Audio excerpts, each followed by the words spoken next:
সুন্দর এ সন্ধ্যায় এ গান দিলাম উপহার। এই সন্ধ্যায় এই প্রকৃতির মাঝে আপনাদেরকে উপহার দিতে চলে এসেছি। আজকে শুটিং এ এসেছিলাম, আমাদের সাথে ছিল হারুন। বন্ধু, কেমন লাগছে আজকে শুটিং করে? খুব ভালো লাগছে আজকে শুটিং করে। তোমার কাছে কেমন মনে হলো? আজকের কাজগুলো কেমন হবে? আজকের কাজগুলো আশা করি খুব ভালো হবে এবং দর্শক খুব লোক পছন্দ করবে। দর্শক, হারুন খুব ভালো অভিনয় করছে। আর ওইদিকে আছে আমাদের শিপন ভাই, সুহেল আছে। ওরা আবার চশমা কি যেন হারিয়ে ফেলেছে, সেটা খুঁজতে গিয়েছে। তো আপনাদেরকে অসাধারণ এই বিকেলটা, দর্শক কুয়াশা পড়ছে, দেখেন চমৎকার লাগছে আশেপাশে দৃশ্যটা। হারুন, সুন্দর লাগছে না? হ্যাঁ হ্যাঁ, খুব সুন্দর লাগছে, খুবই সুন্দর। দর্শক দেখেন কি মনোরম, আসলে দেখার মতো পরিবেশ এগুলো। আপনারা যখন আসবেন এসব পরিবেশে, তখন আপনাদের মনগুলো একবারে ভালো হয়ে যাবে। আমরা একটু হাঁটতে হাঁটতে আপনাদের দেখাই, ভালো লাগবে আপনাদের। তো বন্ধু, তুমি তো আমার সাথে গত সপ্তাহে কয়টা কাজ করেছো, খুব সুন্দর কাজ করেছো। এই সপ্তাহে দ্বিতীয়বার কাজ করলাম। তো আমার সাথে কাজ করার অনুভূতিটা যদি বলতাম। তোমার সাথে কাজ করে খুব ভালো লাগলো। আবার তোমার যে অভিজ্ঞতা, যে লোক অভিনয় করে যে এত বছর অভিজ্ঞতা, খুব সুন্দর একটা অভিজ্ঞতা অর্জন হয়েছে। এই অভিজ্ঞতা দেখে আমি খুব খুশি হইলাম। তুমি আসলে দর্শক আমার অনেক বাল্য বন্ধু হচ্ছে হারুন। ও চমৎকার অভিনয় করছে, আমারও খুব ভালো লাগছে। আসলে আমি জানতাম না হারুন তো এক সময় মঞ্চ অভিনয় করেছো, তাই না?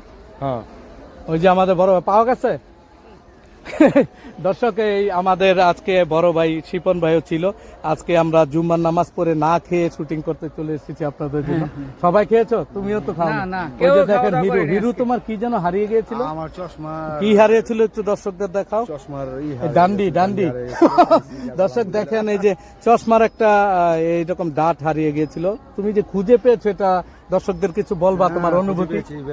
বেশি কষ্ট হয় না, কারণ লোকেশনটা জানা ছিল, ওখানে পেয়ে গেছি। যদি তুমি না পাইতা তাহলে কি কান্নাকাটি করতা? না, কান্নাকাটি করতাম না, আর একটা কিনে নিতে তো খাসা। শিপন ভাই, আমরা অনেকদিন যাবত অভিনয় করছি, আপনি করছেন, আমার বন্ধু সুহেল করছে। সুহেল কিন্তু আস্তে আস্তে পাকা অভিনেতা হয়ে যাচ্ছে। তো আপনার কেমন লাগছে অভিনয় করে আমাদের সাথে? আসসালামু আলাইকুম। খুব ভালো লাগতেছে খালেদের সাথে অভিনয় করে, সুহেলের সাথে অভিনয় করে। আপনারা দোয়া করবেন আমার ছোট ভাই খালেদ এবং সুহেল, ওরা যাতে সামনের দিকে অনেক এগিয়ে যেতে পারে। সবাই পেজটা ফলো করবেন, কমেন্ট শেয়ার করবেন, উৎসাহ দিবেন, পাশে থাকবেন। দর্শক, আপনাদের ভালোবাসাটাই মূল ব্যাপার।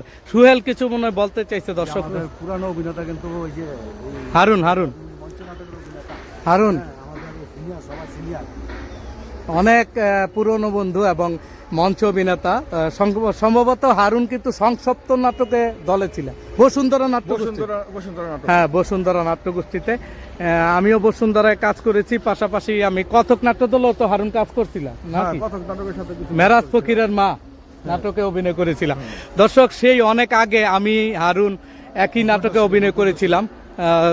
90 দশকের সময়, আমরা তখন ছোট ছিলাম। মেরাজ ফকিরের মা একটা নাটক ছিল, মঞ্চ নাটক, সেটাতে একসাথে অভিনয় করেছিলাম। আবার অনেক দিন পর বন্ধুরা একসাথে হলাম, বড় ভাইদের নিয়েও কাজ করছি। তো আপনারা এই অসাধারণ বিকেলটা আমাদের সাথে উপভোগ করলেন। সুহেল একটা গান গাইবা নাকি? সুহেল তো অবশ্য ভালো গান গায়। একটা কলি যদি বলতা। বলছো ভালো আছি, ভালো থেকো, আকাশের ঠিকানায় চিঠি লেখো। ভালো আছি, ভালো থেকো, আকাশের ঠিকানায় চিঠি লেখো। দিও তোমার মালা খানি,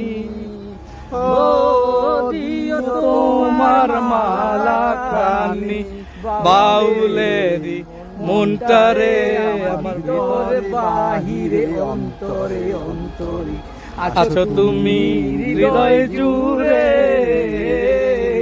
আমার ভালোবাসার মানুষ, প্রিয় নায়ক সালমান শাহর গানটা গাইলাম, সবসময় ওর কথাই মনে পড়ে। দর্শক, এই ছেলেটা সালমান শাহর একটা দুর্দান্ত ভক্ত। ও নিয়মিত সালমান শাহর জন্য আফসোস করে। কিছুদিন আগে একটা ভিডিও আপনারা দেখেছিলেন, সেখানে ও সালমান শাহ হত্যার বিচার হচ্ছে না দেখে ফাঁসি দিতে চাইছিল। আমরা শিপন ভাই, আমরা সবাই বুঝিয়ে তারপরে ওকে মানিয়েছি যে এখন ফাঁসি দিও না, সামনে বিচার হবে। কি গান গাইছিলা, গানটা শোনাবা? ইনশাল্লাহ বিচার হবে। আপনারা সবাই আমাদের পাশে থাকবেন, যাতে খুনিরা খুনিদের শাস্তি পায়, সালমান শাহ হত্যার ন্যায্য বিচার আমরা পাই। আমরা সারা দেশের বা সালমান শাহ ভক্ত যারা আছে তারা সবাই অবশ্যই এই বিচারের জন্য একসাথে বিচার হবে, লড়তেছি। অত্যাচারের বিচার হবে। আর অত্যাচারের বিচার হবে, অবশ্যই হবে। অত্যাচারের বিচার হবে হবে ইনশাআল্লাহ। ইনশাআল্লাহ। শুধু সালমান শাহ না, দর্শক যারা অন্যায়ভাবে মানুষকে হত্যা করে তাদের মতো জঘন্য অপরাধী এই পৃথিবীতে আর নাই। তাদের বিচার হোক দুনিয়া এবং আখেরাতে। আমিন। আমিন। তো দর্শক যাই হোক, আজকে সন্ধ্যা হয়ে গেছে, আমরা এই চমৎকার বিকেলটা আপনাদের সাথে কিছুটা সময় ভাগ করে নিলাম। তো সবার পক্ষ থেকে সবাই একসাথে বলি শুভ সন্ধ্যা। শুভ সন্ধ্যা। তো ভালো থাকবেন দর্শক, আমাদের সাথে থাকবেন। আসসালামু আলাইকুম।